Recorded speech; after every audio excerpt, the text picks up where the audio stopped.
सम्मानित साथियों, महाभारत काल खंड के बाद कलिकाल में यह पहला वृत्तांत बताया जा रहा है जब पूज्यपाद ब्रह्मलीन जयदयाल जी गोविंद का के सिद्ध मंत्रानुष्ठान के प्रताप से सूर्यास्त होने के बाद पुनः प्रकट हुए भास्कर सूर्यनारायण भगवान। यह प्रसंग अत्यंत अलौकिक, रोचक और परम पावन है। इसलिए मेरी आप सभी सम्मानित साथियों से ये प्रार्थना है कि इसको अवश्य सुने। ऐसे शास्त्रों में कहा गया है कि भगवान सूर्य हमारे पूर्व कर्मों के साक्षी हैं और साक्षात कलिकाल में प्रकट होने वाले देवताओं में हैं। इनकी साधना उपासना बहुत बलवती होती है।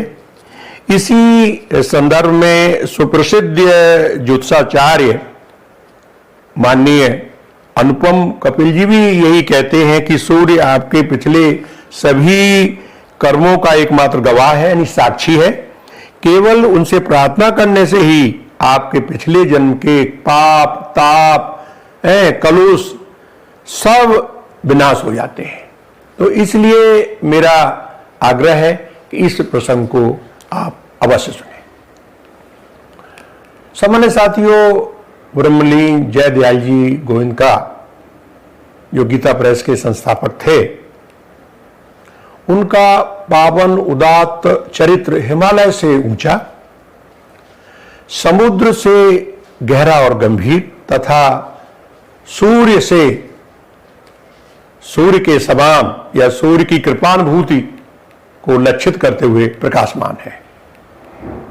आपको स्मरण होगा, एक एपिसोड में मैंने बताया था कि 2000 वर्ष पूर्व उच्च लोक में सेठ जी को यहां भूलोक में आकर के शुभ कार्य करने के लिए प्रेरित किया गया था। और उसी के पश्चात जब सेठ जी का प्रादुर्भाव इस भूतल पर हुआ तो करीब 18-19 साल की उम्र से ही वो गीता पर बहुत ही गंभीर प्रवचन देने लगे थे। और आप सभी जानते हो कि उनके मित्र समुदाय, खासकर भाई जी हनुमान रथ आदि के सहयोग से उन्होंने गीता प्रेस की स्थापना की, कल्याण पत्र निकाला। गीता प्रेस को आज के कई पूज्य संत भगवान का यंत्रावतार भी मानते हैं, क्योंकि कलयुग है, कली माने मशीन, और इसमें चूंकि इस प्रेस ने अंतर्राष्ट्रीय क्षितिज पर अध्यात्मवादी संस्कृति, चेतना, सदाचार, ज्ञान, भक्ति, भाईचारा का जो परचम फहराया है वो अद्वितीय है। अब मैं उस पावन प्रसंग की ओर आपको ले चल रहा हूं जिसका उल्लेख मैंने पहले किया था। गीता वाटिका से एक पुस्तक प्रकाशित हुई है जिसका मैंने पहले भी जिक्र किया है, भाई जी एक अलौकिक विभूति। इस पुस्तक के लेखक जो भाई जी के परम अभिन्न थे, गोलोकवासी श्री गंभीर चंद जी दुजारी, इनका पीछे चित्र दिया हुआ है। इन्होंने इसमें लिखा है, जब पूज्य सेठ जी के जीवन दर्शन को इन्होंने रेखांकित किया है तो बताया कि इनको भगवान हरि और शिव, दुर्गा जी, कृष्ण आदि के साक्षात दर्शन हुए थे। जब इन्होंने महाभारत में उस प्रसंग को पढ़ा जहां कुंती ने सूर्य आराधना की थी एक मंत्र के प्रभाव से और कर्ण का जन्म हुआ था, इसी तरह महाभारत में युधिष्ठिर ने भी आराधना की तो उन्हें एक अक्षय पात्र मिला था जिसमें कभी कोई अन्न समाप्त नहीं होता। और आपने देखा दुर्वासा जी जब आए थे तो उसी पात्र की महिमा से उनका जो है उनके शिष्यों से सबकी क्षुधा को शांत किया गया था। तो इन सब से प्रेरित होकर इन्होंने सिद्ध संतों या गुरुओं की सानिध्य से वो क्रिया, वो मंत्र की सीखा और उसका अनुष्ठान किया। दुजारी जी लिखते हैं कि दशकों इन्होंने इस तरह की साधना की थी कि जब तक भगवान भास्कर यानी सूर्य के दर्शन नहीं कर लेते तब तक ये अन्न जल ग्रहण नहीं करते थे। और कभी कभी मौसम की प्रतिकूलता यानी बादल वगैरह होते थे तो जब दर्शन नहीं होते थे तो कई दिनों तक इन्हें भूखे प्यासा रहना पड़ा, लेकिन फिर भी इन्होंने अपने नियम को बरकरार रखा।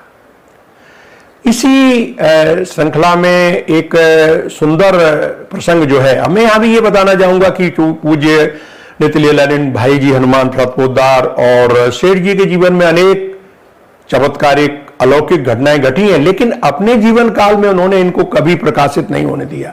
वो इस बात के पक्षधर थे कि कभी भी आत्मविज्ञापन ख्यापन नहीं होना चाहिए, इसलिए ऐसी बातें उस समय उनकी कहीं भी उनके सहचरों ने, उनके अनुयायियों ने प्रकाशित नहीं की। लेकिन अब चूंकि गीता प्रेस के 100 वर्ष पूरे होने जा रहे हैं और कहा भी गया है कि जो जानव ते देव जनाई, जानत तुम्हें तुम्हें हो जाई, इसलिए उनके अभिन्न मित्रों सहयोगियों ने कुछ ऐसे प्रकरण जिनसे कि मानव कल्याण होता है, भक्ति पथ प्रबल होता है, वो बताए हैं उनके ग्रंथों में, उनकी चरितावली में, उन्हीं को लेकर के चर्चाएं होती। तो उसी में से एक प्रसंग है।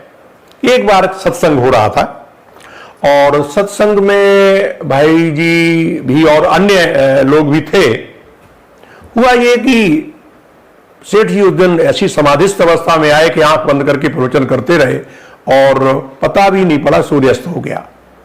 तो जब वो करीब करीब कुछ वक्त निकल गया, कुछ अंधेरा सा हुआ, तो किसी ने सेठ जी के पैर में ऐसा संकेत किया कि महाराज सूर्यास्त हो गया है। तो घबरा के उन्होंने आंखें खोली और देखा कि हाँ। उन्होंने कहा लाइए गंगा जल। तो गंगा जल जो आरत के लिए रखा गया था उसको लेकर के और सूर्य के जो आराधना करते हैं, अनुष्ठान करते हैं, मंत्र का जाप करके जैसे ही उन्होंने शुरू किया तो प्रत्यक्षदर्शी बताते हैं कि एकदम बिजली सी कौंधी और एक अलौकिक दिव्य प्रकाश प्रकट हुआ जिसमें लोगों ने सूर्य नारायण के दर्शन किए। प्रत्यक्षदर्शियों ने इन्होंने अपना वहां जल का अर्पण किया। अभी अभी पिछले दिनों मलूक पीठाधीशेश्वर राजेंद्र दास जी महाराज जी ने भी इस घटना का अपने सत्संग कथा में विवरण दिया है, चर्चा की है कि उस प्रसंग का जिसका मैंने वर्णन किया है उसके साक्षी अभी भी जिंदा हैं, यानी उन्होंने देखा है, वो आज भी हैं। तो मैं ये बताना चाहूंगा कि भगवान सूर्य की जो आराधना है वो इस युग में बहुत ही फलदायिनी होती है।